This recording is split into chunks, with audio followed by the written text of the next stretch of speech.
Wuthering Waves is a new open-world action RPG with an anime art style and is developed not by HoYoverse, but by a Chinese game studio known as... 广州库洛科技有限公司 otherwise known as Kuro Games. They are known for creating another action RPG called Punishing Grey Raven, which sounds like a move from Jujutsu Kaisen. Wuthering Waves released on May 22nd, 2024, and my friends and I had the fortune of playing it on launch day at 9:30 p.m. on a work night. Anyway, it's been about a week now, so I'm here to answer the question, is Wuthering Waves worth it? Now, as all of you don't know, I'm definitely an average Gatcha game player, who completely supports the concept of microtransactions. But this is going to be a review for a casual gamer, one who seeks to have fun, one who likes to try new things and doesn't play the same game all of the damn time, one who can't play the same game for more than a week without burning out due to depression and ADHD. So, this is a review for those who come home tired from a full-time shift at work and can only afford to play for 2 or 3 hours at most each day. Team Fortress 2 gameplay. Right. Cutting to the chase. I believe gameplay is the most important aspect to a game. Fuck CGI trailers, gameplay showcases are where it's at. Wuthering Waves' gameplay is good, great even, applaudable if you will. This is a third-person action game, and I see it as a Genshin Impact Plus, just with some differences. You can have 3 characters, which you can switch between with a small cooldown. Each one can run, jump, glide, grapple, basic attack with left click, heavy attack by holding down left click with a half A press, combo these 2 types of attacks, and also climb up walls faster than Link and Genshin characters, but slower than Spider-Man after running into a wall after a well-timed web sling. The traversal is definitely better than Genshin, but I feel like a wingsuit would have been more appropriate than a glide. You can also use a pulse sensor, levitate objects, and other things you unlock as you progress. Each character has a skill, which you press E to use. I'm just going to refer to this as your E. Anyway, your skill varies from character to character. Some are damaging, some are shielding, some are healing, and some are context sensitive. Hell, one of the characters' skill has a fucking stand. Or you can think of it as Pontiff Sullivan Phase 2. Characters also each have their own ultimate ability. This is your R. Your R usually plays a really cool animation, followed by a damaging attack or some effect. Compared to Genshin, this game does a couple different things. First, you also have an Echo ability. This is mapped to Q on PC. This game has basically a mini Pokemon game within it. You can catch these echoes of tacit discords, basically your enemies, but not people though. 1 point to Pal World there. Shit. That's nice, but check this out. This is an alpha. But each tacit discord has their own different abilities, which you can use on any character. They also have passive effects such as extra attack damage, crit rate damage, elemental damage boost, etc. You get the deal. You have one main echo, which you use for your ability, and 4 sub-echoes, which you can just pull the stats from. There are also conditional abilities that can be met if you have multiple of the same element of each echo slotted. That means 5 echoes per character. These replace Genshin's accessory slots. They also have different costs to use, which you could also upgrade later on. Likewise, each echo can be improved upon. This includes exploration and gives you a reason to do boss battles besides just ascending your characters. Oh yeah, you also have to collect materials to ascend your characters past a level cap, same with weapons. Also, there are extra abilities each character has. 2 of them, to be precise. Outro skills, which come into play when you switch out the character. These usually give buffs to energy regen or damage boost to certain elemental damage. I think Honkai Star Rail has this, but I don't play it and I'm too lazy to look it up. Also, I don't care. Each character also has an intro skill, which is activated when another character switches in. This happens when the corresponding gauge to the left of your health bar is full and the character icon is pulsating. These are usually special attacks. Higher tier characters have special animations when this happens. The Genshin analog is Elemental Fusion, I guess, which Wuwa doesn't have. There's elements, yes, but there's no fusions. Wuthering Waves also has a dodge mechanic like Genshin. However, if you perfect dodge, you get to do a riposte with a higher damage. Some enemies require this in order to deal meaningful damage. Enemies also have a posture meter, similar to Sekiro, my favorite game. Basically, the more you hit them, the higher it goes up. You could also parry, not Sekiro parrying, but basically attack right when the golden circle lines up and there's this big clash that does high posture damage. When the meter fills up, the enemies stagger for a bit and I think take increased damage as well, but they're basically stunned for the duration, allowing you to get more hits in. Both of these mechanics are fairly forgiving in timing. Basically, if you're spamming left click, you're probably going to get the parry down. Those are the basic fighting mechanics. Let's now jump into the more open world stuff. Now, it wouldn't be an open world game without quests. There's a main story quest line, which we'll cover more later.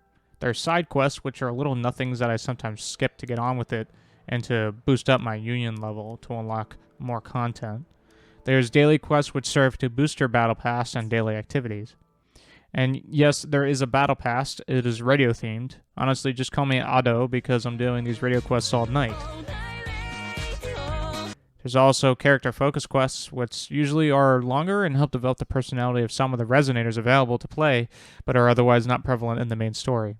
でも今はちょっとやることがあって獅子舞の依頼がいろんな人から殺到しちゃって明日の儀式と Finally, there's exploration quests, which are pretty cool. The end of these quests usually change up the visuals of the area and seize any negative environmental effects that are plaguing.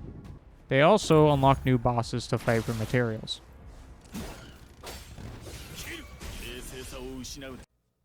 There's other game modes or activities, I guess you can call them. There's one called the Tower of Adversity, which is a wave-based challenge mode with modifiers per floor you complete.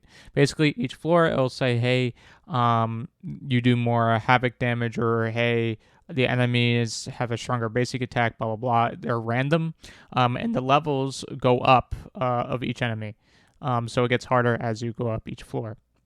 There's also another mode called Deaths of Elusive Realm, which honestly, you just go inside of a door, and it looks like the door from the movie Suzume. So I'm just going to call this the Suzume mode. But it's pretty cool. It's a roguelite mode, which has you picking upgrades after every fight, or almost every fight, to buff your character. The lore here is kind of interesting. There's basically forces of light and dark, and they're trying to fix this dream realm. And the light one is like, don't listen to the dark one, he's lying to you. Listen to me because I was the cute cat in the beginning and I have to hide myself so he doesn't notice. And then the other one, the dark one, is like, don't listen to the light one. Listen to me because I'm the one that convinced you to fix this place anyway. Honestly, it might be like just the same person, but whatever. They're like dream people things. I don't know. I don't really care. Just give me my bonus stuff and fuck off. The open world also houses some resource collecting via pressing F on shiny objects, restoring objects, and killing enemies. You can use these materials to craft level boosters or food, which gives you temporary buffs. Let them cook. By collecting some glowing virtual cubes scattered in hard-to-reach places, you can turn them into a dancing robot, which gives you more materials.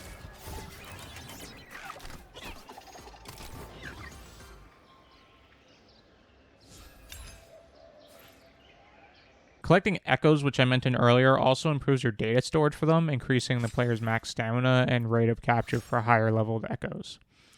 There are also small skirmishes that also unlock these rifts, which give you even more materials, small puzzles that involve using the levitation ability, little platforming dungeons for items at the end, sometimes they turn into 2D, which I guess is pretty cool, and then random chests placed everywhere. There are parkour challenges, fighting challenges, shooting challenges. Occasionally you'll get this hacking minigame, which isn't too bad.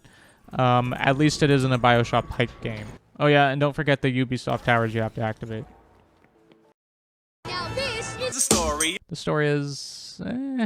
this is a Gatcha story. It's not going to be amazing. I heard Punish Venom Raven was the same way. Anyway, I'll break down the basics of the story without getting into spoilers. In Woodrow Wilson, Rover gets sent to Wanglong by this god, where he is later woken up by Yang Yang and Shisha. And as it turns out, he has amnesia. Basically, he sees their god, which is a sentinel dragon god named Yue. It's spelled J-U-E. I think that's how you pronounce it, but don't quote me on that. There's one for every country. Rover then fights this Discord mod, which comes from these tacit emitters in the ground, which plague the lands and spawns enemies. Turns out his hand is hungry, so he eats the tacit Discord.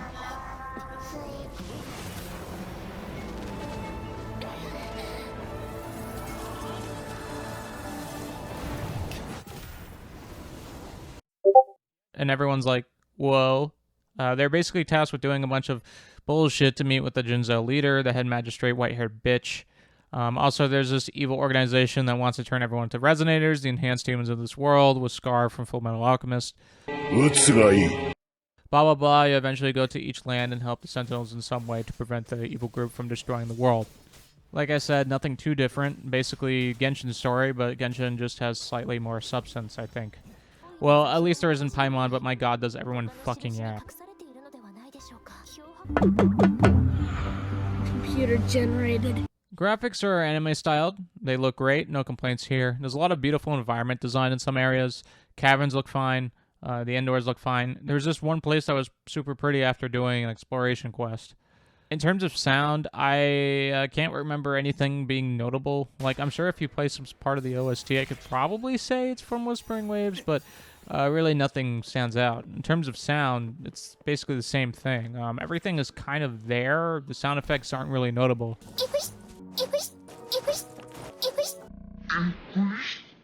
Passable, I guess. The voice acting is passable too, and I'm talking about the Japanese voice acting. The English voice acting isn't that good. Trust me, I immediately changed it to Japanese the first chance I got. Are you alright? Do you feel any discomfort? Oh, English. Oh, shit. Not to say that I'm sure there were some fine English voice acting later on in the story, but at least at the beginning, it wasn't that good, and I think it more has to do with the direction they were given from the sound director or whatever than the actual voice acting themselves. I think I heard a couple well-known voice actors in here. Also, I'm very biased with listening to like Japanese subs, so listen to it yourself and make your own decisions here. Don't take my judgment for this on the English voice acting. Now, if you want to actually change the voice acting language, you have to go into your settings and then go to this dialogue chat button, not the sound button, okay? There you can download the Japanese voice pack. Japanese. I'm still trying to figure out where you found this sound and stuff. So go into your settings and then go to the setting right under the gamepad one. Oh, okay. Yeah, it's not in audio, it's in the text one. Of course it is. Okay. Yeah.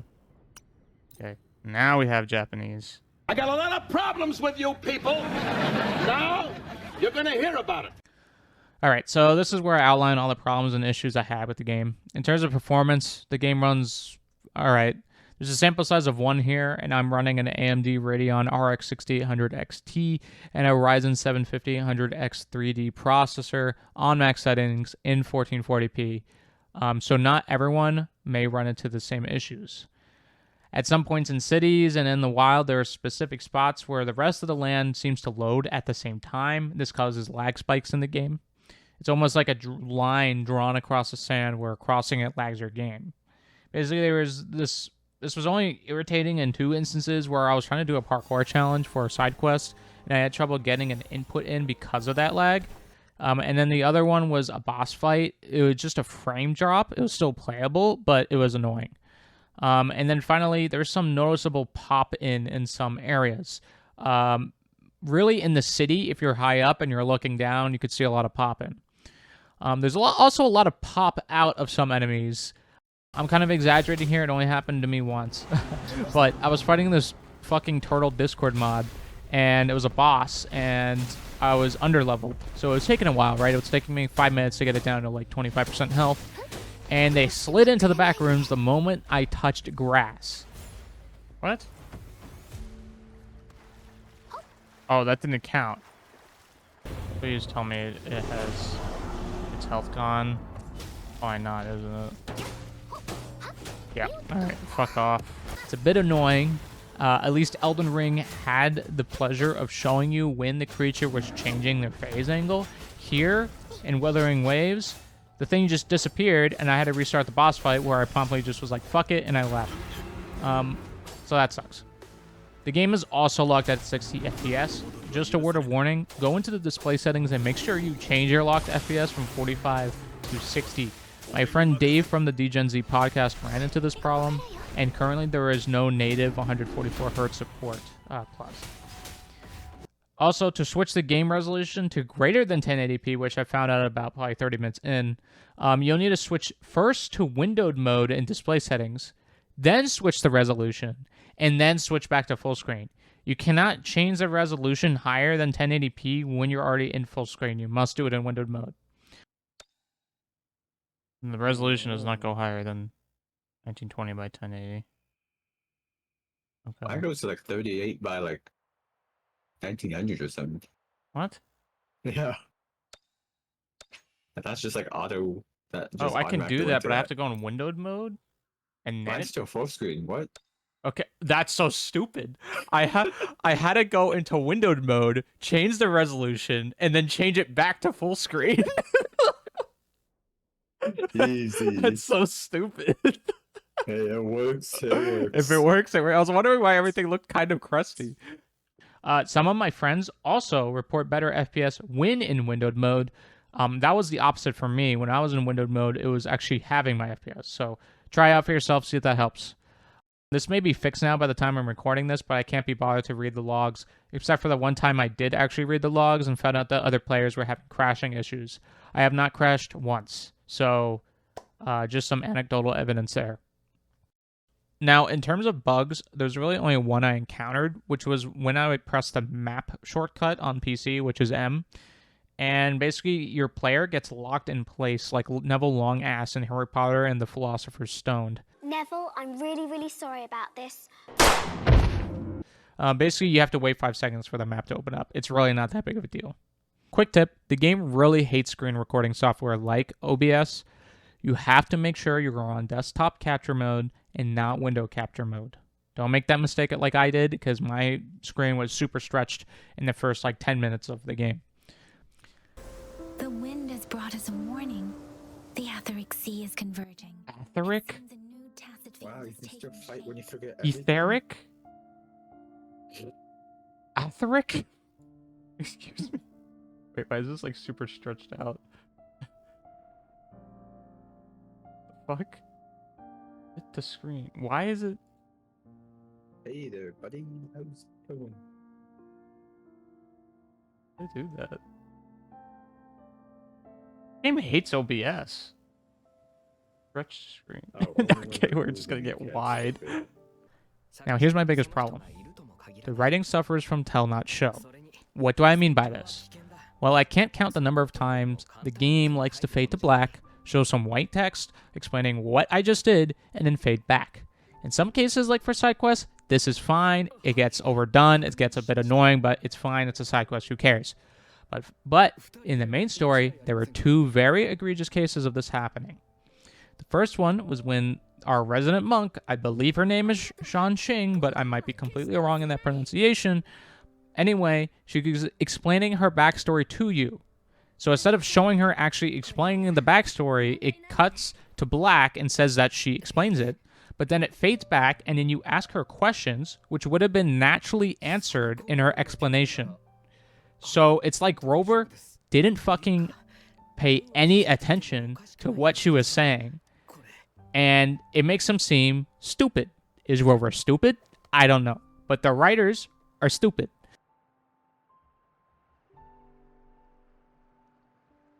What? Just... Okay. You don't have to tell me that. You can show me. What's... Ever heard of show not tell? You could have just said, oh, I'm looking for this person. Okay, thanks. Instead of being like, so you're looking for, why does it have to be a flashback or a retread? Come on. She already told me, so I should know this. In the second instance, which I admit was pretty funny, occurs, I believe, at the end of Act 3. Don't quote me on that. But basically, one of the bad guys who can teleport, basically, you beat him, and then he gets captured, and he gets sent to jail. And it says that in black text. It says he was sent to jail. I'm drinking a root beer, because your favorite thing is apparently a root beer float. Well, you didn't say a root beer float. You said half of your favorite meal. You said half of your favorite float. drink. And I when didn't I say hear... drink. Yes, you It's a said... meal. Right, well, root beer float is not a meal, it's a delicacy. You couldn't have just shown him get hold off. Am I supposed to believe that this guy that has teleportation powers wouldn't teleport off screen? But whatever. I guess they wanted to save on animation costs. But this does get noticeable very quickly, and now that I've pointed it out, I'm sure you're going to be looking for it. That's it for general problems.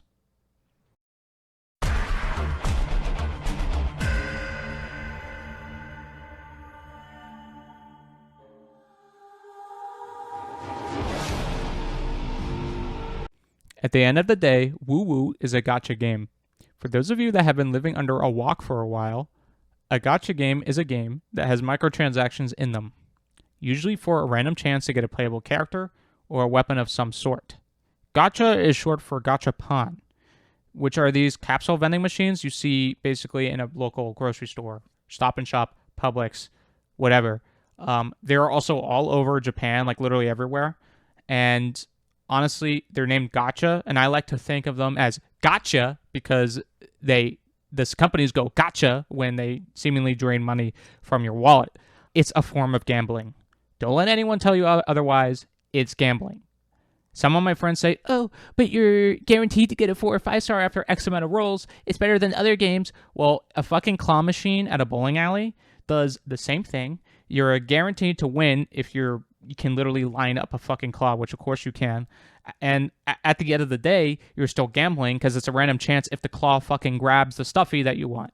And it's gambling so much so that they're required by law to put "please spend responsibly" in the bottom right-hand corner of the store.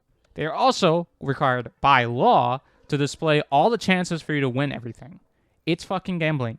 Don't lie to people. It's gambling. Now let me come clean here. I'm not innocent.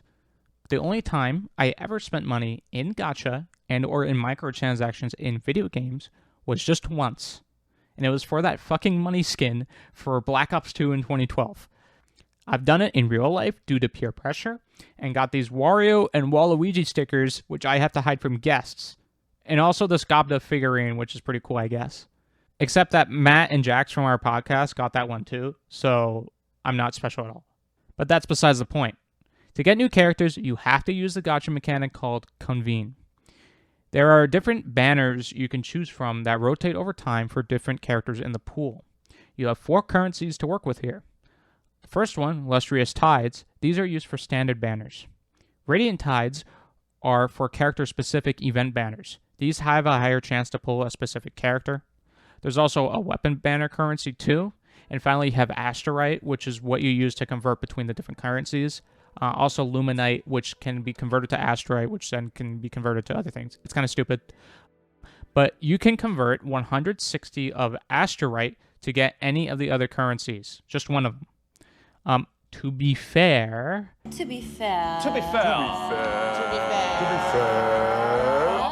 You can get these from doing various activities from across the world. However, it requires a lot of grinding that a casual player with only 2 to 3 hours a day to play may not have the time to do. What gacha veterans do is look up upcoming banners and start saving when there's a specific character they know they want to get. The only good thing, which I briefly made fun of before, is that you're practically guaranteed a 4-star at 10 pulls or a 5-star after 80 pulls. Basically, the chance gets higher to get one of these characters the more you roll, until you reach a specific number where the percent asymptotes to 100. Keep in mind, though, that this chance is kind of, I don't know how to say it, kind of logarithmic, or I don't know the exact curve, but basically, it isn't to get that like 80 pulls for the chance to get higher. It starts out pretty low, and it's only after like probably like 60 pulls that that chance starts to spike up. So, yeah, that's how it works. And that chance gets reset once you get that character you wanted. So some people use a strat where you roll just enough to get the chance high enough in the current banner. So when the next character appears on the next banner, which the chance carries over for, you have a reasonably high chance to get it within the next like 10 pulls. Certain banners also allow you to choose what character you are going to get from a list of options that also rotate. However, there's a 50% chance you get that character, and if you don't, you will get it next time you roll a 5-star. There's more specifics about like drop rates and stuff, but please read it yourself that this isn't a gacha game channel with a toxic fan base. But above all, here's some advice. Jack off before you decide to spend your real money. Clear your head. Let the wisdom of the universe breathe some clarity into your brain. Do you really need that character? Do you really need that weapon? Don't fucking do it. Please save your money and use it to spend it on, I don't know, food. Truth is, the game was rigged from the start. Squirting Squalls is an open-world RPG gacha experience that takes heavy inspiration from Genshin Impact. The story is meh. There are some problems with performance, but the fighting gameplay is good enough to have me coming back. So, after 1 week, is Wuthering Waves worth it for the casual player with only 2 to 3 hours of playtime a day? I'd say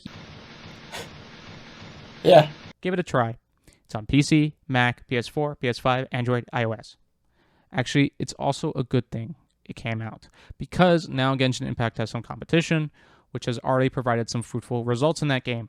They increased the resin cap from 160 to 200. Meanwhile, Wuthering Waves has the resonant plate cap, and these are both used, resin and resonant plates are both used to get more materials during certain activities. They have 240 in Wuthering Waves to start with. So Genshin moved up from 160 to 200. It's still not the same. Honestly, Wuthering Waves is better in that sense. Anyways, don't forget that you matter, and when in doubt, ask someone for help. Leave suggestions for other games below, and I'll upload something when I feel like it. I am not on any schedule right now. Check out my friends and I's podcast, the DGen-Z podcast, which we talk about anime and gaming news. Have a nice day, everyone. Have a nice life if you're never going to check out my channel ever again. And goodbye.